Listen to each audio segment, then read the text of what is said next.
temperature 72 Fahrenheit, 22 Celsius. Dew point 37 Fahrenheit, 03 Celsius. Wind 350 at 5. Altimeter 29906.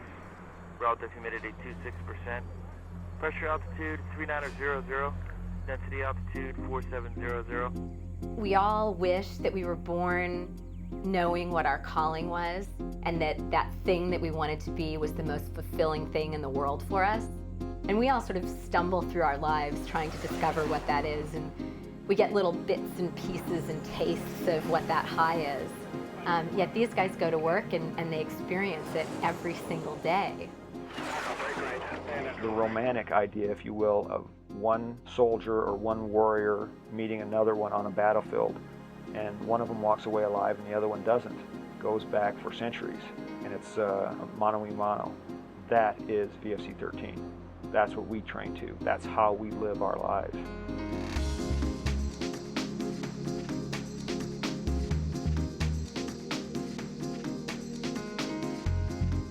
If I don't fly a lot, I get unhappy. It sounds stupid, but a good example is that I fly at work, obviously, and I find that if we go through a downturn where for whatever reason I'm not flying at work, I'll be on the internet looking for airplanes to buy. People on the outside watching my personality, they'll go, oh, he must not be flying enough at work because he's starting to get all weird and into flying at home. If someone says, oh, I can't make this flight, or something, you know, somebody has a cold or whatever, and if my husband's in there, I'll take it. Yeah. Kimel's like the flying whore. He'll take any flight. If you trace the lineage of fighter aviation, you can trace it from the very first air combat to today. And the last of those guys are up here in Fallon, Nevada, in the middle of nowhere, doing what guys have been doing since it started.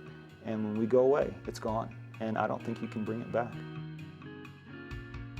The Saints are a collection of really unique, unbelievably skilled fighter pilots that live in the middle of the Nevada desert, and all they do is hone and refine the art of the dogfight, and their job is to teach that, to pass it on to the next generation. The likelihood of actually seeing an engagement is pretty darn slim right now in today's world. But if you train to that, everything else is easier. What happens is you start like this, like the two fighters will start like this, and the bandit will come from somewhere behind, high, low, and the fighters will have to make a decision whether to go this way or whether to go this way. Bandit will switch to one of the fighters and essentially be concentrating on one of the fighters. So this guy will be able to go free, and you can either go whoop all the way over or all the way under, or somewhere in between. That will definitely be one of the moves I did today. I went nose low here and then straight underneath the fight right here.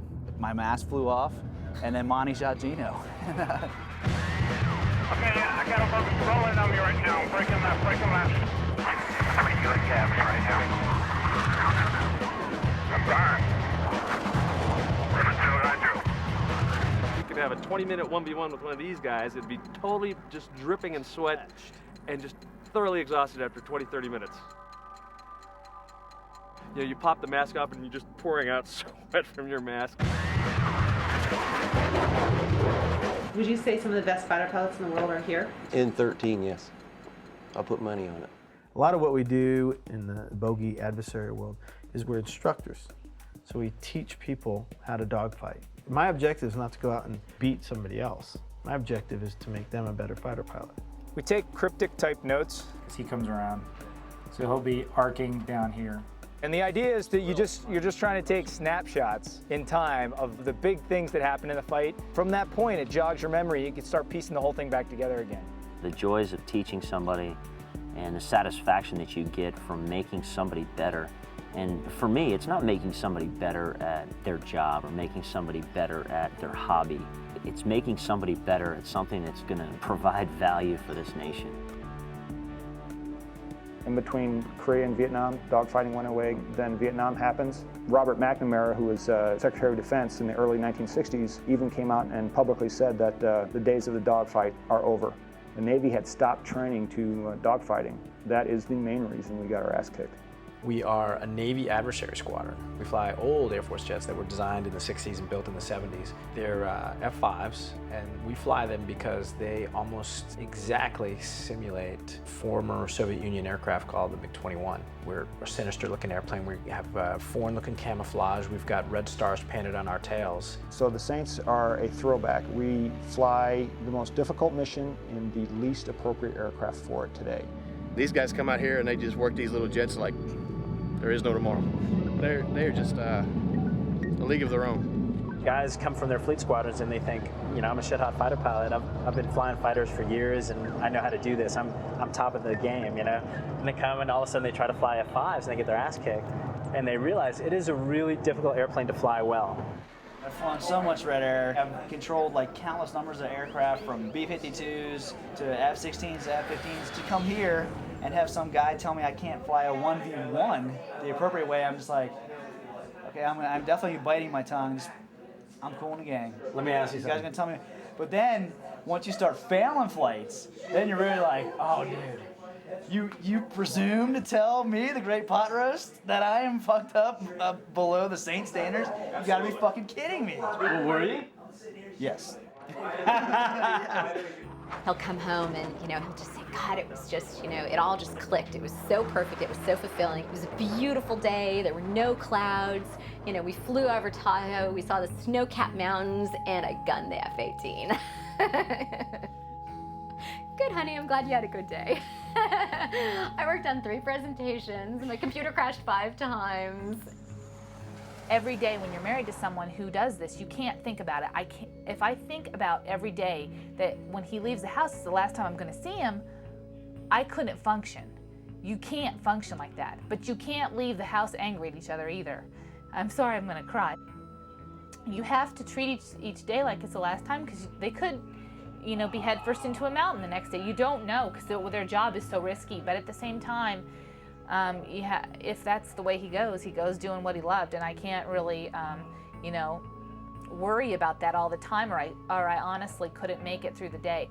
I've lost over 40 friends in naval aviation. All of those 40 plus people that I've lost have not been in combat.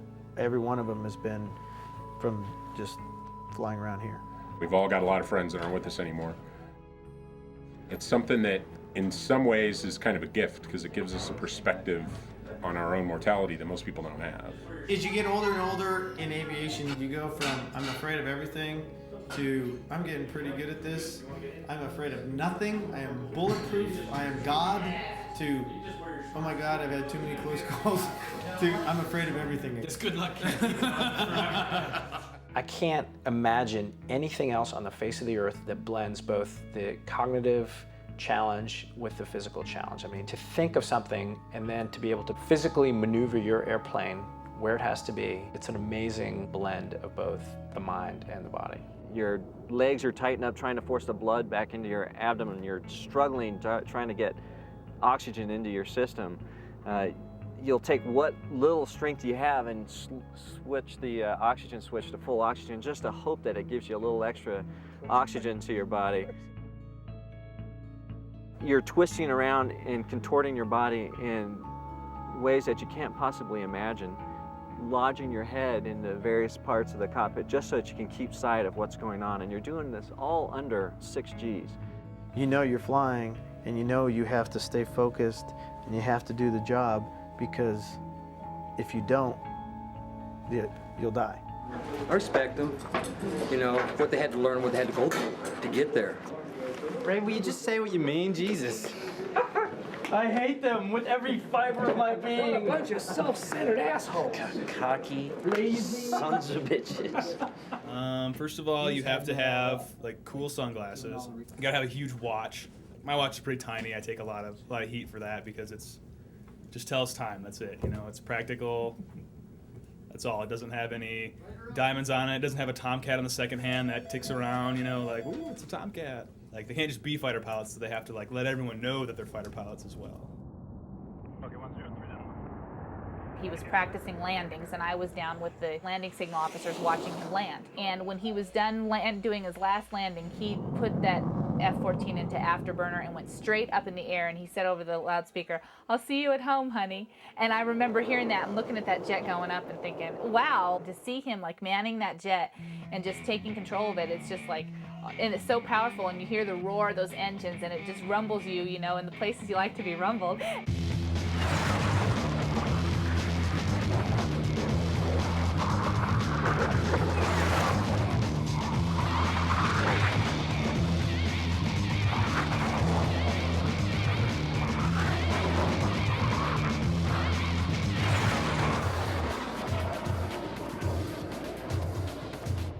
I'm the guy that really enjoyed this business for 23 years and really will be bummed to walk away from it. When Bucket became CO, it became like Bucket World. Paco! But he didn't like to say, hey, we're gonna fucking do it this way. Oh, is that all right with you, Skipper? Okay. Now he's a skipper and he's like, we're gonna do it this way, I'll kick your ass. Bucket is representative of reaching the pinnacle of fighter aviation, and once you've struggled your entire career to get to the top, having to give it up. I'm ready to be relieved. I'll relieve you, sir. I stand relieved. Like today and tomorrow will be very emotional for him because he's having to say goodbye to something that I think he's really enjoyed. Like any organization where there's risk, you tend to have thick skins and you tend to show your caring and your love for each other by telling each other how fat we look today, or, you know, nice zit in the middle of your forehead. Or, you know, as an aviator, you suck. Hey, doesn't this look like Gino? I had a guy in the RAG, my RAG class, who we called Frog because he was prior enlisting. He'd been in the Navy like 13 years prior to getting commissioned and being a pilot. So, I mean, he was almost up for retirement when he got to his fleet squadron. So we called him Frog for fucking really old guy. If nobody's giving you shit, then they aren't paying attention to you, then you're being alienated. So to get shit is much better than to not get shit in the Navy, at least in the fighter ready room. I like the watch the deck call at 20,000 feet. Yeah, I heard that. Like, altimeter's just spinning through 20. I'm like, okay. Being a fighter pilot is not just about the flights. It's about being in this place in the middle of nowhere and having nothing else to do but be with each other. You know, it's about the spirit of the ready room. It's about teaching the other pilots. It's about this journey to this plane that is very different from the rest of their life, or even, you know, the rest of our lives. It's a legacy that they don't want to die. You know that you're part of something important. You know you're doing something that means something in society. And that is what sets us apart from just doing some other adrenaline-seeking job. When you're fighting that other airplane, it's you against that guy. That's the dogfight.